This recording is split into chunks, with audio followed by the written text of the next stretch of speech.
Electric field का concept देख लो क्या था। इलेक्ट्रिक फील्ड क्या कहता है कि कोई अगर सोर्स चार्ज है, इसके चारों तरफ हमको इलेक्ट्रिक फील्ड निकालना है तो क्या होगा, पहले तो जो भी पॉइंट पे डिफाइन करना है उस पॉइंट का डिस्टेंस देख लेते हैं। तो मान लेते हैं कि ये P पॉइंट है, डिस्टेंस हो गया R, है ना। तो यहाँ पे हमको इसका इलेक्ट्रिक फील्ड निकालना है। कैसे निकालेंगे, तो उसके लिए हमें यहाँ पे टेस्ट चार्ज रख देते हैं, फिर उस टेस्ट चार्ज पे फोर्स निकालते हैं। Force on test charge Q due to source charge capital Q कितना हो जाएगा कूलम्ब्स लॉ से, इतना, है ना। अब हम क्या निकालते हैं, फोर्स पर यूनिट टेस्ट चार्ज।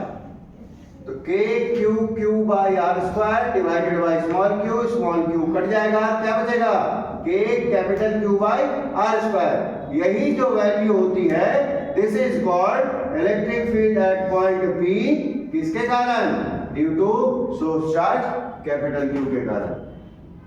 ठीक, तो इलेक्ट्रिक फील्ड इनडायरेक्टली अगर हम सिंपल वर्ड्स में बात करें तो क्या है, वो सिंपली एक फोर्स है, ठीक, जो किसी भी टेस्ट चार्ज पर लगता है। ठीक है, क्लियर है बात। तो फोर्स लगने का जो बेसिकली कारण है वो क्या होता है, वो इस चार्ज का अपना फील्ड होता है, अपना इलेक्ट्रिक फील्ड होता है। वही इलेक्ट्रिक फील्ड रिस्पॉन्सिबल है किसी भी दूसरे चार्ज पर फोर्स लगाने के लिए। अब वो डिपेंड करता है पोलैरिटी पे कि वो फोर्स पॉजिटिव लगेगा या अट्रैक्टिव लगेगा या रिपल्सिव लगेगा। ठीक है, दोनों चार्जेस अगर पॉजिटिव हैं या नेगेटिव है तो रिपल्सिव सेम पोलैरिटी होने के कारण, और कोई एक पॉजिटिव है दूसरा नेगेटिव है तो अट्रैक्टिव फोर्स लगता है। इसी फील्ड को, जो कि ये दिखाई तो देता नहीं है लेकिन ये फोर्स लगा रहा है, तो इस फील्ड को पढ़ने के लिए एक मेथड खोजा गया, तो भाई ग्राफिकल मेथड। कैसा ग्राफ, तो कर्व्ड लाइंस का ग्राफ। वो कर्व लाइंस क्या बताती हैं, तो कर्व लाइंस की जो संख्या होगी, है ना, या दूसरे टर्म्स में बात करें तो कर्व्स लाइंस के बीच में जो स्पेसिंग होगी वो बताएगा स्ट्रेंथ के बारे में। तो अगर कर्व लाइंस किसी जगह पे ज्यादा है, इन कर्व लाइंस को हम यहाँ क्या कहते हैं, इलेक्ट्रिक फील्ड लाइंस। ठीक है, तो इन लाइंस के बीच में अगर स्पेसिंग कम है, मतलब इनकी संख्या ज्यादा है, तो उस जगह पे इलेक्ट्रिक फील्ड ज्यादा मानी जाती है। और अगर इनके बीच में स्पेसिंग ज्यादा है, मतलब एक पर्टिकुलर एरिया में उनकी संख्या कम हो जाएगी, तो वहां पे इलेक्ट्रिक फील्ड की स्ट्रेंथ क्या मानी जाएगी, कम मानी जाएगी। मतलब ये जो कर्व लाइंस हैं वो मैग्नीट्यूड ऑफ इलेक्ट्रिक फील्ड बताता है। दूसरा, डायरेक्शन की बात। डायरेक्शन इसलिए क्योंकि इलेक्ट्रिक फील्ड वेक्टर क्वांटिटी है। क्यों वेक्टर क्वांटिटी है, क्योंकि ये फोर्स पे डिपेंड करता है, फोर्स वेक्टर होता है, इसलिए इलेक्ट्रिक फील्ड भी वेक्टर होती है।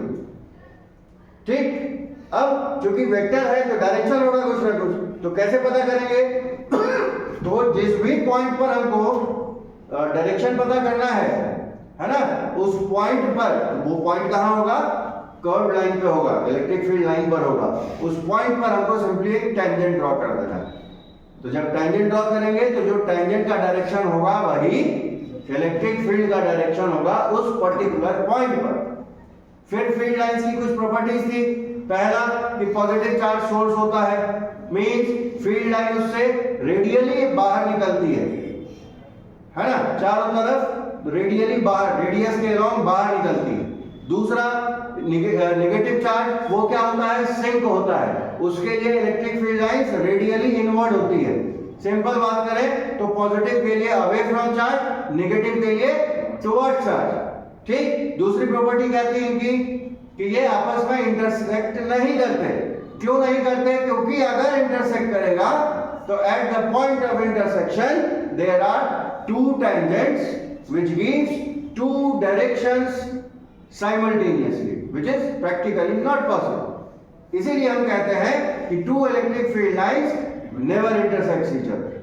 ठीक, तीसरा कि ये क्लोज लूप नहीं बनाती, तो उसका कारण पहले वाली प्रॉपर्टी में है, सोर्स और सिंक वाला। क्योंकि एक चार्ज सोर्स है, दूसरा सिंक है, जो नेगेटिव चार्ज है वो फील्ड बाहर जाने ही नहीं देगा अपने से, वो जितना भी है वो अपनी तरफ लेता है ना।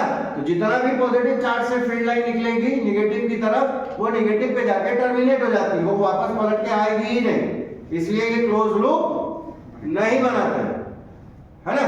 तो ये तीन जो है वो मेजर प्रॉपर्टीज हैं फील्ड्स के। दो तुम ऐड कर सकते हो, इनकी संख्या या स्पेसिंग वाला जो स्ट्रेंथ देता है, और ये चौथा हो जाएगा और पांचवा हो जाएगा वो टेंजेंट वाला। तो 5 प्रॉपर्टीज हो जाएंगी। अगर एग्जाम में पूछता है तो हमको ये थ्योरेटिकली भी लिखना है पॉइंट वाइज, और इसके सपोर्ट में नीट एंड क्लीन डायग्राम भी बनाना है। डायग्राम जरूरी नहीं है कि वो स्केल और पेंसिल से बनाओ, तुम फ्री हैंड पेन से भी बना सकते हो। कंडीशन इकलौती है साफ सुथरी होनी चाहिए, ठीक है, क्लियर बात। और चूंकि फिजिक्स टेक्निकल पेपर है, यहाँ पॉइंट वाइज आंसर्स को ज्यादा वैल्यू मिलेगा, ज्यादा वेटेज मिलता है, तो बहुत ज्यादा कहानी बनाने की जरूरत नहीं है। अगर तुमको लगता है कि 2 नंबर का क्वेश्चन है और इसमें 6 पॉसिबल पॉइंट्स हैं, तो point 1, point 2, point 3, point 4, point 5, point 6, बस उसमें कोई कहानी बना के लिखने की जरूरत नहीं है कि let us assume that and we consider, ये वो कुछ नहीं। तुम सिर्फ डायरेक्ट बात लिखो, वो समझ जाएगा। डेरिवेशन के लिए सबसे अच्छा एग्जांपल है टॉर्क वाला एग्जांपल, कि हम उसको, हाँ, वहां पे हमको थोड़ा सा कहानी लिखने की जरूरत है। वो लिखने की जरूरत है कि हम एक इलेक्ट्रिक फील्ड यूनिफॉर्म वाला कंसीडर करते हैं, उसमें हम डायपोल रखते हैं, क्योंकि फील्ड यूनिफॉर्म होती है, वो दोनों चार्जेस पे इक्वल मैग्नीट्यूड का फोर्स लगाएगा। लेकिन चूंकि डायपोल में दोनों चार्जेस की पोलैरिटीज अलग अलग होती है, तो डायरेक्शन ऑफ फोर्स का भी डायरेक्शन अलग होगा, है ना। डायरेक्शन ऑफ फोर्स अलग अलग होंगी दोनों फोर्सेस की, जिस, और चूंकि चार्जेस इक्वल हैं, फील्ड यूनिफॉर्म है, तो फोर्स का मैग्नीट्यूड भी इक्वल होगा। तो अपोजिट डायरेक्शन होने के कारण ये एक दूसरे के इफेक्ट को कैंसिल कर देंगे, इसलिए नेट फोर्स ऑन डायपोल 0 होगा।